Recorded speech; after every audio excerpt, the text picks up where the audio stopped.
If you would, please, incline your hearts in a spirit of meditation and invocation. We gather to remember you, your vibrant light and your soaring laughter, your uncommon tenderness and your unwavering strength. We gather to remember sunrises that we greeted in revelry and sunsets that we christened with our tears. We gather to remember that your essence will never just be a statistic, a number, a headline. You are my sister, my brother, my kindred. I'll always hear you in the rustle of a skirt. I'll smell you in the warmth of my grandmother's kitchen. I'll taste you in the saltiness of my tears. I'll see you in the flower's new bloom, and I'll feel you in the heat of an embrace. We are the stones that the builders rejected. We are the honey in the lion's belly. We are the sword and the stone. We are the rose that blooms in winter. Common and unique, mundane and magical, secular and sacred, visible and hidden, frightened and courageous, endangered and eternal. We gather to celebrate you and your life. Know that your seeds have been planted, nurtured by your many gifts and watered by your tears of becoming, pruned by your circumstances. Your flames live on in us. We are truth embodied. We are the intersections of all that is and ever was. In our authenticity and in our joy, even in the midst of our hardship, we gather to bear witness to our grief and anger together. We gather to show the world and to show each other that all of our lives are valuable.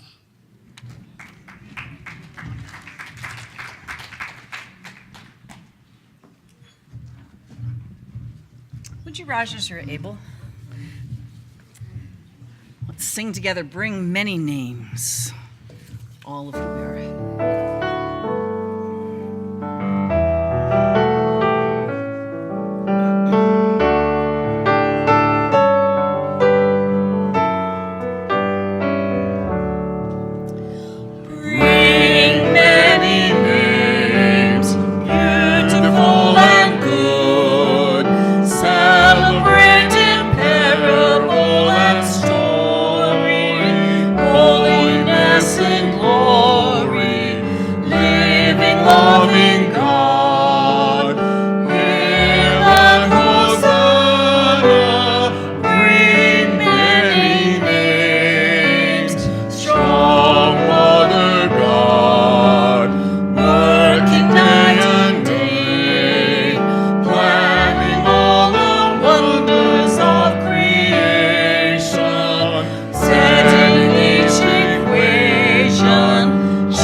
It is no coincidence that we gather this evening on All Hallows Eve to remember the saints that are both present here and the saints that have gone on before us to form a cloud of witnesses.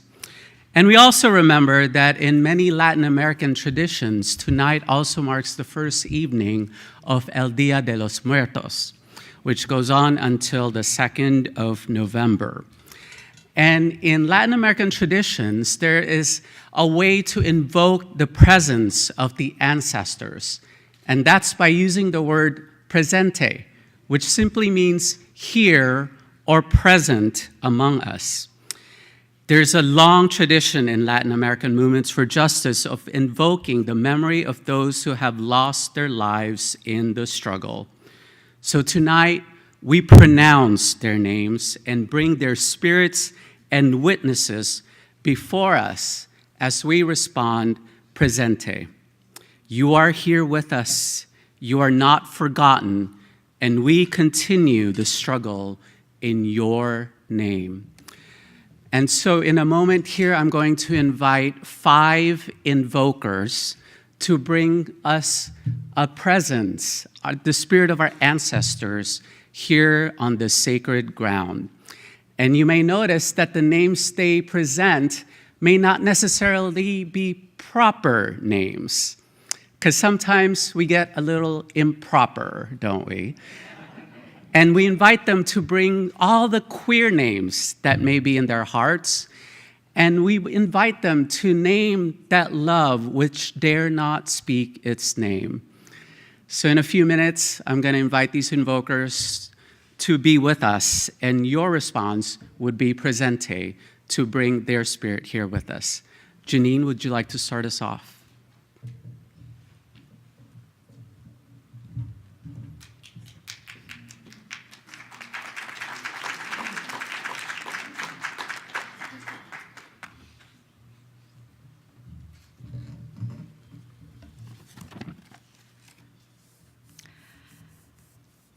In sacred memory tonight, I and we would like to invoke Catholic nuns in the United States. These nuns have yearned for compassion and justice for all people, including LGBT persons who long to be and to feel part of their church. Sisters in the U.S. have smoothed the way for LGBT people by affirming their goodness, sometimes gently and sometimes not so quietly, standing up to religious authorities. So I would like to share with you some of these sisters or groups that have worked on behalf of LGBT people. And the first group I recall is the National Coalition of American Nuns. It was the first Catholic organization to support civil rights for gay and lesbian people. That was back in 1974. They opposed the Defense of Marriage Act. They supported marriage equality. And when the Catholic bishops did not speak out against bullying, the National Coalition of American Nuns did.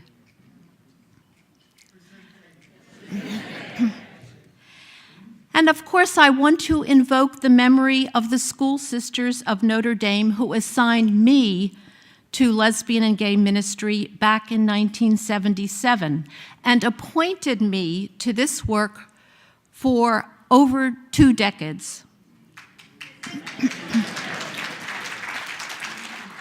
These women leaders defended this new ministry in the Catholic Church in the face of complaints from many bishops and even the Vatican. And so it's the spirit of these women leaders, and they've passed on, the leaders that had assigned me to this work, they've passed on to the next life but they are here with us tonight.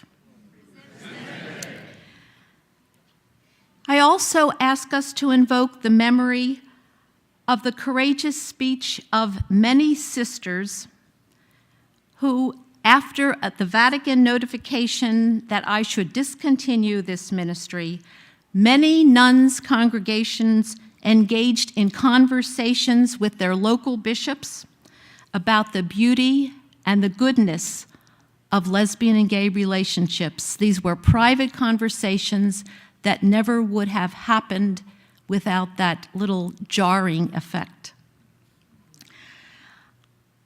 And let us remember, too, the Sisters of Loretto who accepted me into their community when the Vatican pressure became too great for the School Sisters of Notre Dame to bear. And despite letters from the Vatican that the Loretto sisters received, and letters, by the way, that were before Pope Francis, despite all those pressures, the Loretto sisters supported this ministry. Let us also recall tonight another group of sisters called the Leadership Conference of Women Religious, or as some people refer to them, like the Mother Superiors. They were investigated by the Vatican. Again, this is before Francis. And in part, just part of the investigation was because they sympathized with LGBT people. These sisters described the LGBT struggle to find a home in our church, they said. And they said this struggle was similar to the ache of homelessness they felt as women in the church. Let us also invoke the memory of the Sisters of Mercy, who supported the employment of a transgender teacher of theirs in one of their San Francisco schools. And that gospel-based decision is a sign of hope for us in this dark time when so many LGBT people are being fired from Catholic institutions, but they give us hope. In holy remembrance, we invoke countless orders of U.S. nuns who have supported their students, their relatives, and sometimes people they haven't even known, but they have given the use of their facilities, their mother houses, their retreat centers for LGBT programs. They've spoken out for justice for these rights that have been so long denied in religious or civil society. So these good, holy women have stood by in support of LGBT people in this movement for change. They are our allies, and we remember them, and we feel their presence here tonight.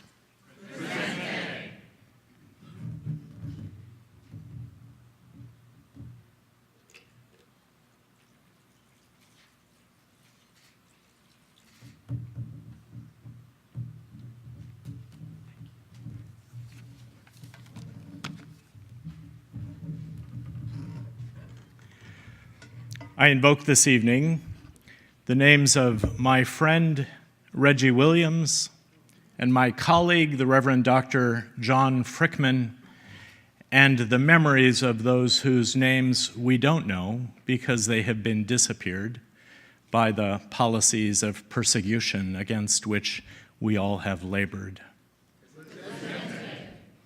My name is Jeff Johnson, and I'm a Lutheran, and I've been a part of a denomination that has existed for just about 30 years. It came into being in 1988, around the same time that I graduated from seminary. And at the time it came into being, it wrote down in explicit language something that Lutherans had never had before, a policy of required celibacy, because some of us came out at the seminary in Berkeley. And because of that policy, it excluded from ordination and from calls countless numbers of LGBT clergy, throughout the 30 years of its existence.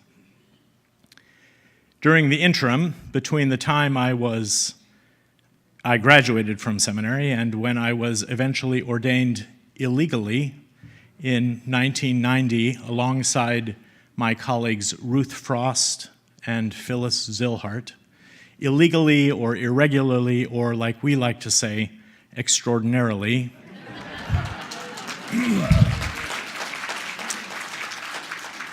In the interim period, I had a job as the director of AIDS education for Lutheran churches in San Francisco at Lutheran Social Services of Northern California. And I shared office space with this wise and ferocious man by the name of Reggie Williams. He was a person living with HIV/AIDS. He was the executive director of Black and White Men Together, and he taught me about fierceness, about living boldly, loving passionately, and digging deeply for the strength and courage that all of us need to resist those who would wish that we would simply go away or disappear or die. I remember Reggie. At the time I was working at LSS, I got a call from a colleague of mine, the Reverend John Frickman. He died 2 weeks ago, and I'm remembering him today because his call was to ask me to lunch. We went downstairs and sat on a concrete bench outside my office and opened up our paper bags, and he said, "Jeff, at the church council meeting last night, the council voted to ask me to invite you to apply to be our associate pastor."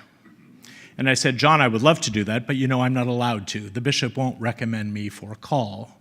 And he said, "Well, we know that, but we think that by inviting you to apply, by calling you as our associate pastor, we will violate the rule and challenge it. Not just on your behalf, but on behalf of the gospel, and which we claim, which is our warrant for Christian freedom."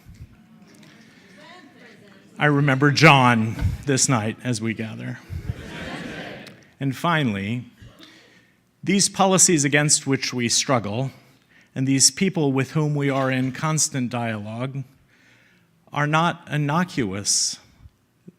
They have ramifications against many people whose names are forgotten to us, who have been disappeared by these policies of persecution.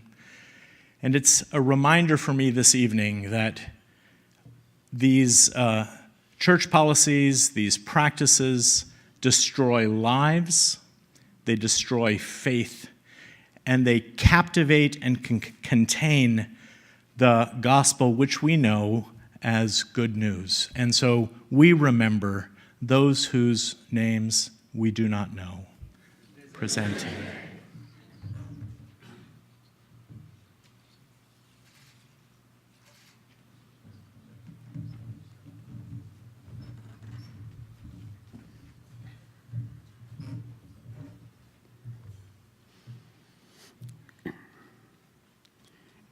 As one who comes from a tradition, a culture that recognizes El Día de los Muertos, I want to reach past the veil that separates life and death. In my tradition, it's very thin. And I want to invoke the names of Reverend Emmett Watkins and Carrie Brown. My name is Larry Rodriguez. I'm a member of Metropolitan Community Church, and Emmett Watkins was a proud African American who struggled so hard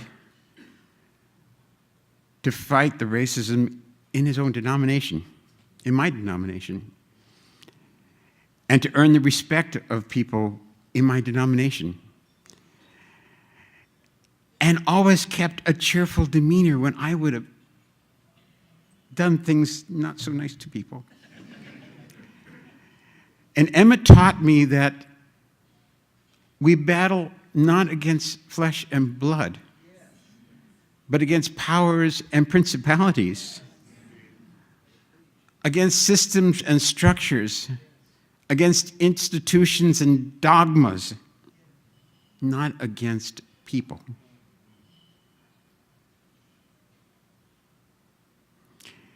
And then there's Carrie Brown, who lovingly called me runt, and nobody else had better do that. She'd say, "Runt, you do not have to have a title to be a leader." As a layperson, that meant a lot to me. And the other thing she taught me was how to use the system to change the system.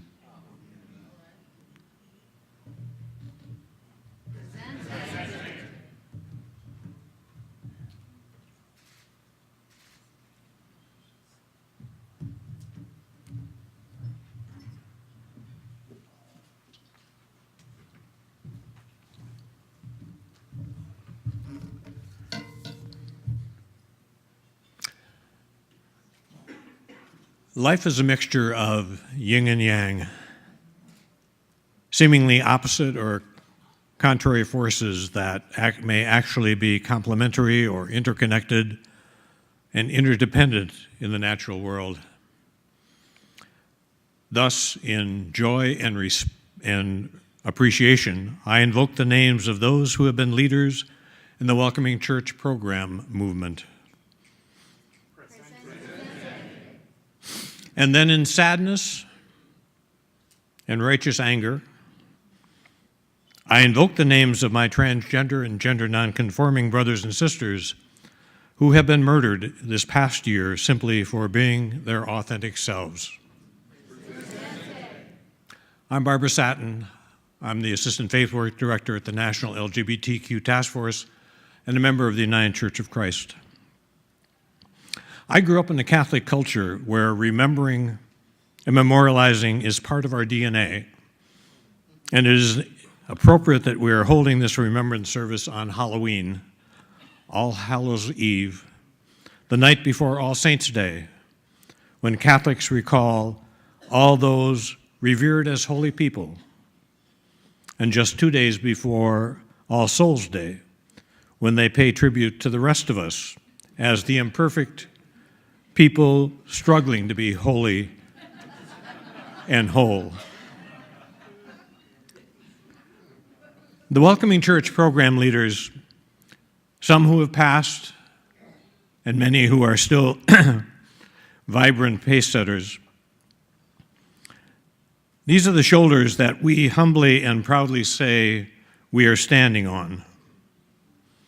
And they're the ones who have made worship spaces open and affirming to people like me, God-loving, faith-filled, and proudly trans. And in that same mode of commemoration, we were just a few weeks away from November 20th, the Transgender Day of Remembrance, that has memorialized those in our trans communities across the world who have been killed because others feared them or found their presence too much a reflection of their own gender conflict. For nearly a decade, we have set aside this Day of Remembrance to honor those martyrs, while at the same time loudly calling out this violence that is such a threat to the trans and gender nonconforming folk. The Transgender Day of Remembrance is both a day of sorrow for our community and a day of education for the rest of the world. So it is with conscious understanding of this unique complexity of joy and appreciation, mixed with the sadness and anger, that I call out these unique groups.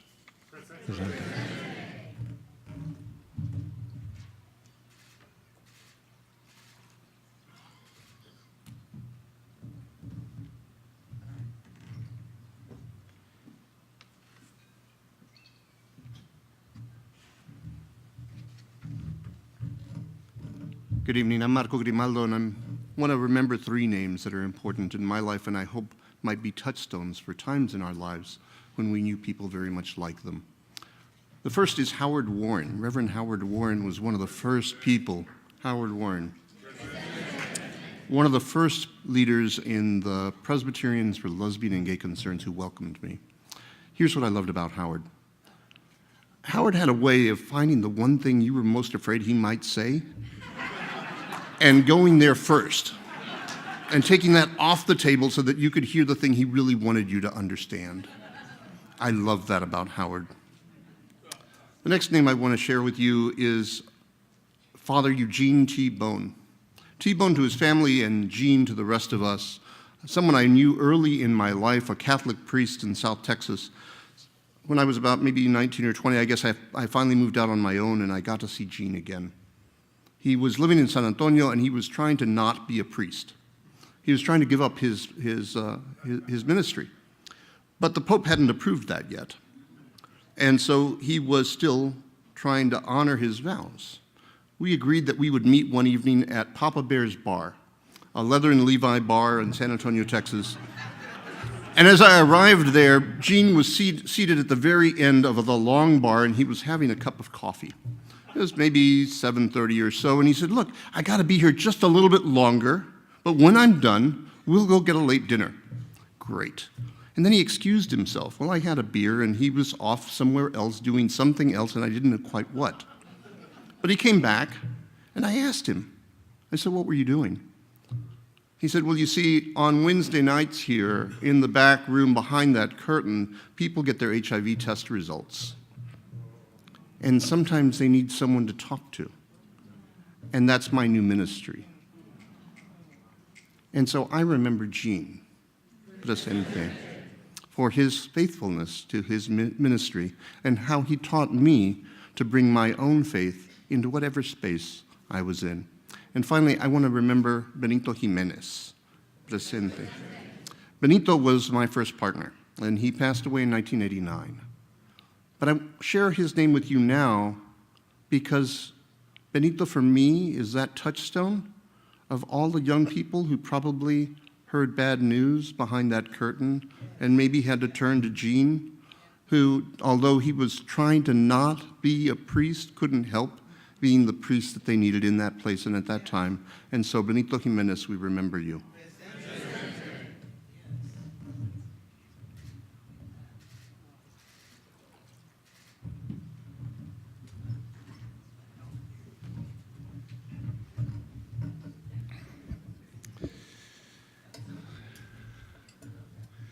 We're gathered on holy ground. No place is sacred except for what happens there. No place is sacred except for who gathers there. And so you've heard a few representative stories of the many stories that we gorged ourselves on last night as some of the leaders and our planning team members shared. But I want to invite you in the next few minutes while, you may wonder about the water. The water we're using as a kind of physical symbol of the people, the qualities, the events, the organizations that we are calling to be present with us tonight, to be present not only in memory, but to be present with all of their wisdom and all of the gifts they give us for being here now and for going forward. So as you call out names, we're just going to randomly give you the opportunity for a few minutes to call out names, to invoke people into this presence, into this setting to make it more sacred. Jennifer and I will pour some water in the bowl as you call out names, but I invite you to bring your own memories into this space, and at the end we'll do Presente one more time, just randomly.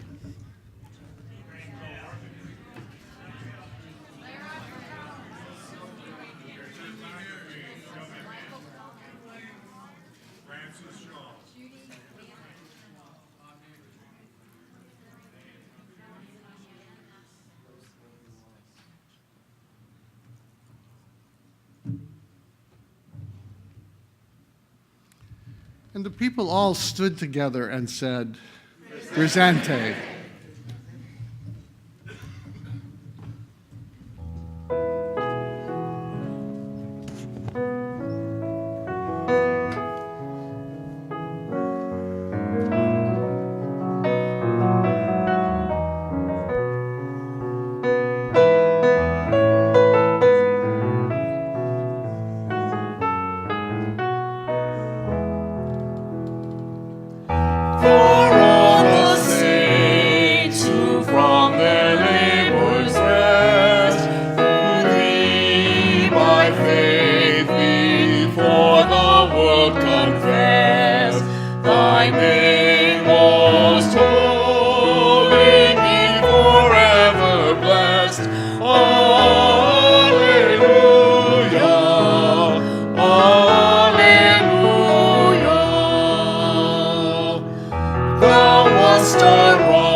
praise. Alleluia, alleluia. And for our own, our living and our dead, thanks for the love by which our life is fed, a love not changed by time or death or dread. Alleluia, alleluia.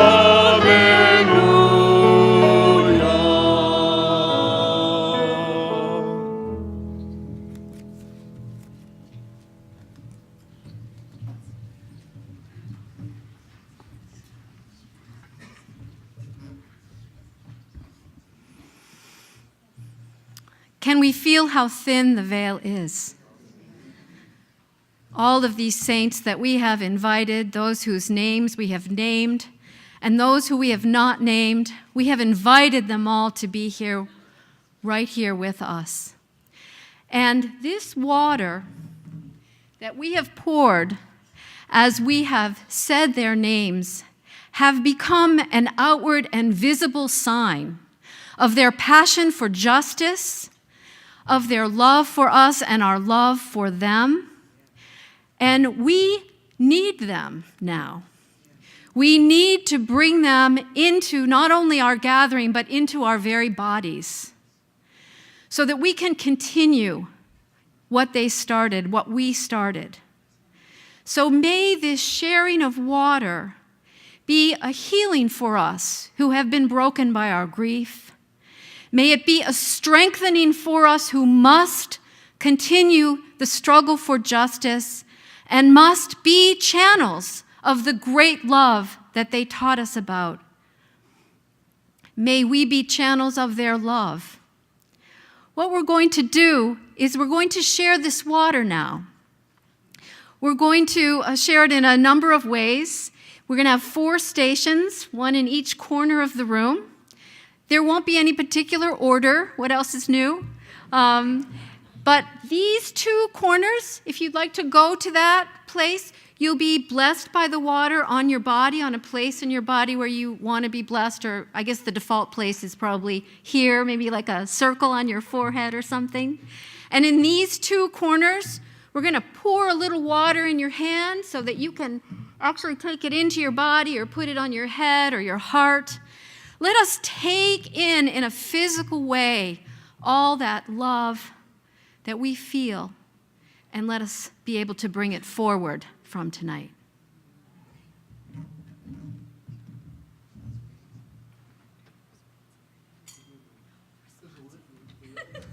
Okay, I'm so sorry. There's a beautiful litany. And this is really the downside of not having a printed program. Those of us who are old and used to a printed program, I rest my case.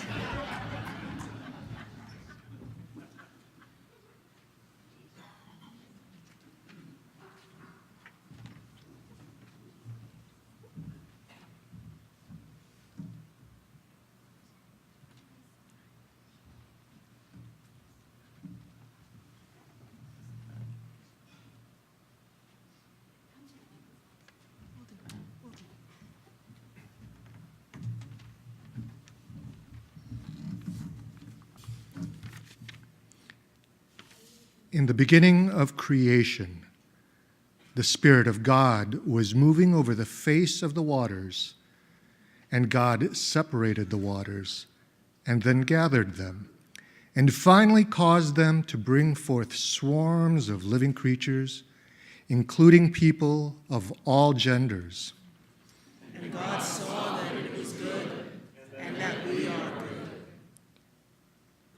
When the people of Israel left their slavery, and Pharaoh's army pursued them and drove them to the sea, God pushed the sea back by a strong east wind, and the waters were divided all night.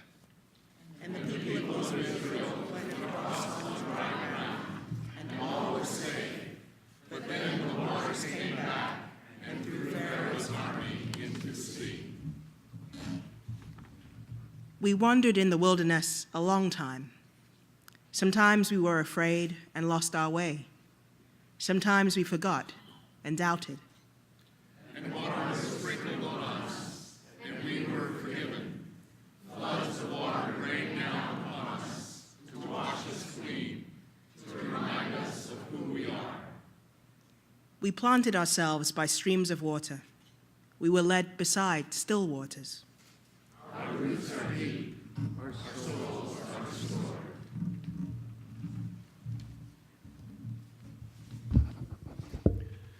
We bless these waters, waters of life, which have been the means of creation and sustenance and salvation.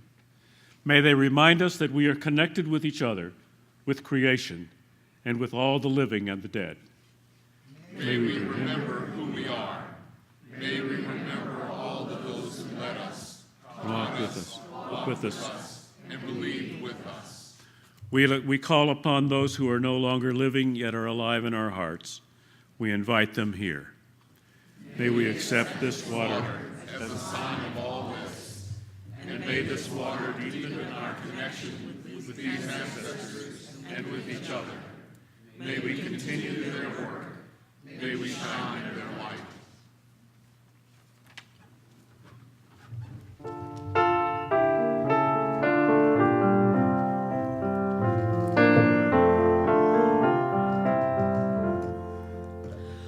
Crashing waters of creation, ordered by the Spirit's breath, first to witness days beginning from the brightness of night's death. Parting waters stood and trembled as the captives passed on through, washing off the chains of bondage, channeled to a life made new.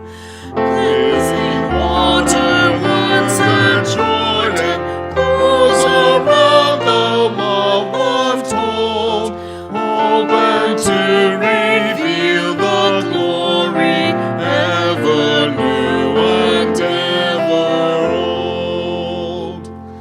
Living water never ending, quench the thirst and flood the soul.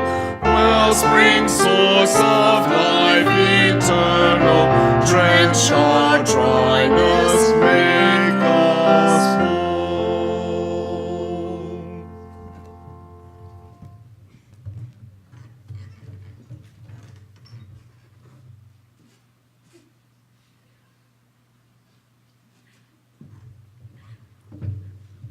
Now, wellspring, source of life eternal, drench our dryness, make us whole.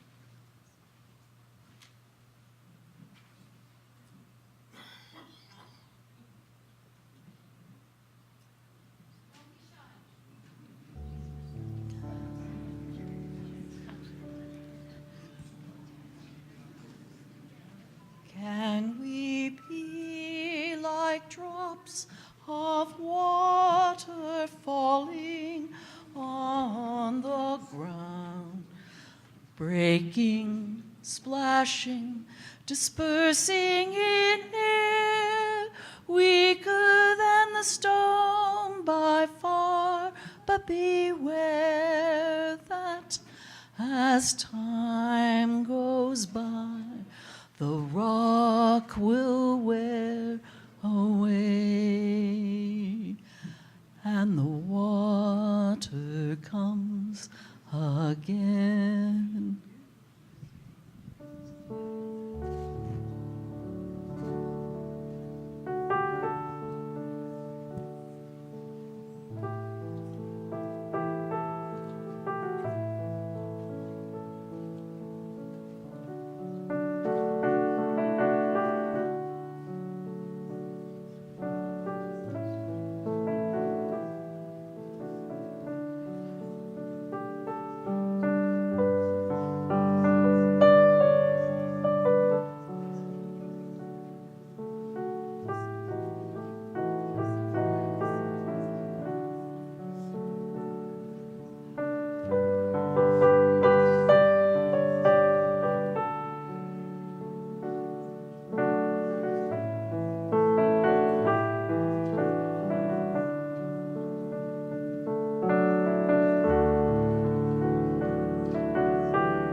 Just a moment to breathe.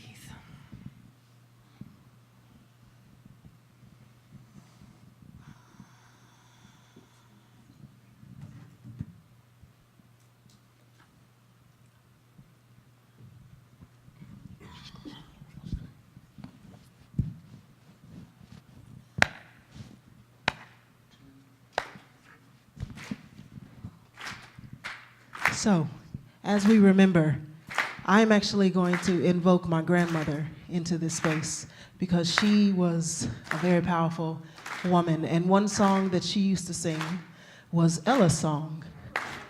And so I'm going to ask you all to sing it with us, but you got to get up and sing it. Because when we honor the ancestors, we have to honor them right?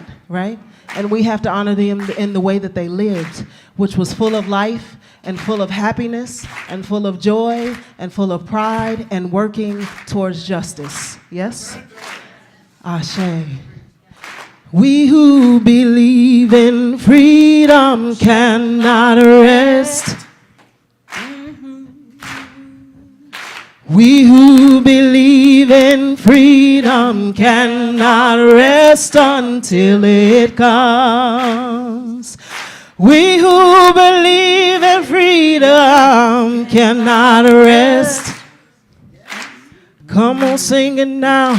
We who believe in freedom cannot rest until it comes. Until the killing of a black man, black mother's sons is as important as the killing of white man, white mother's sons. We who believe in freedom cannot rest. You got to sing it with some power now. Come on, come on. We who believe in freedom cannot rest until it comes. Sing it again. We who believe in freedom cannot rest. Talking to me now. We who believe in freedom cannot rest until it comes. The older I get, the better I know that the changing of my going on is when the reins are in the hands of the young who run against the storm. We who believe in freedom cannot rest. Come on, sing it now. We who believe in freedom cannot rest until it comes. We who believe in freedom cannot rest. Talk it to me now. We who believe in freedom cannot rest until it comes. Ashe.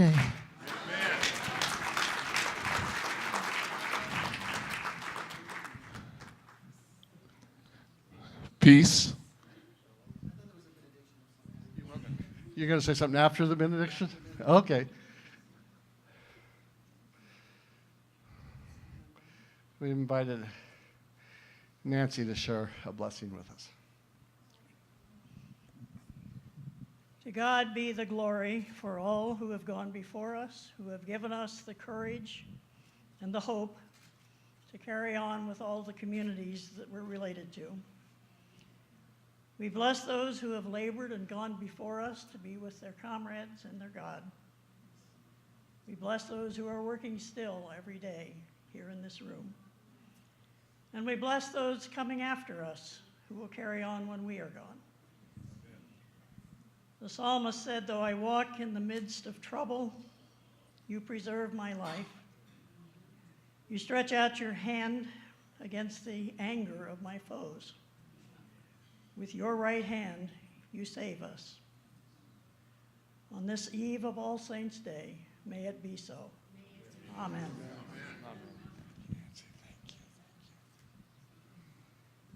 We are going to return the water to the earth. Those of you that feel inclined can follow me out. There will be some words that will be said as we go full circle. We don't just, pour it out somewhere. This is the spirits of those we have called before. We return them to the earth so they can continue the cycle.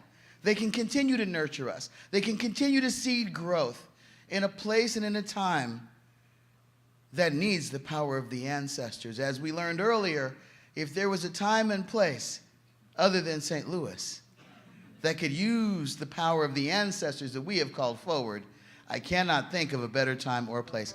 Those of you who feel inclined may follow us out. Those of you that do not are free to go on and enjoy your evening. Filling up and spilling over, it's an endless waterfall. Filling up and spilling over, all. Filling up and spilling over, it's an endless waterfall. Filling up and spilling over, all.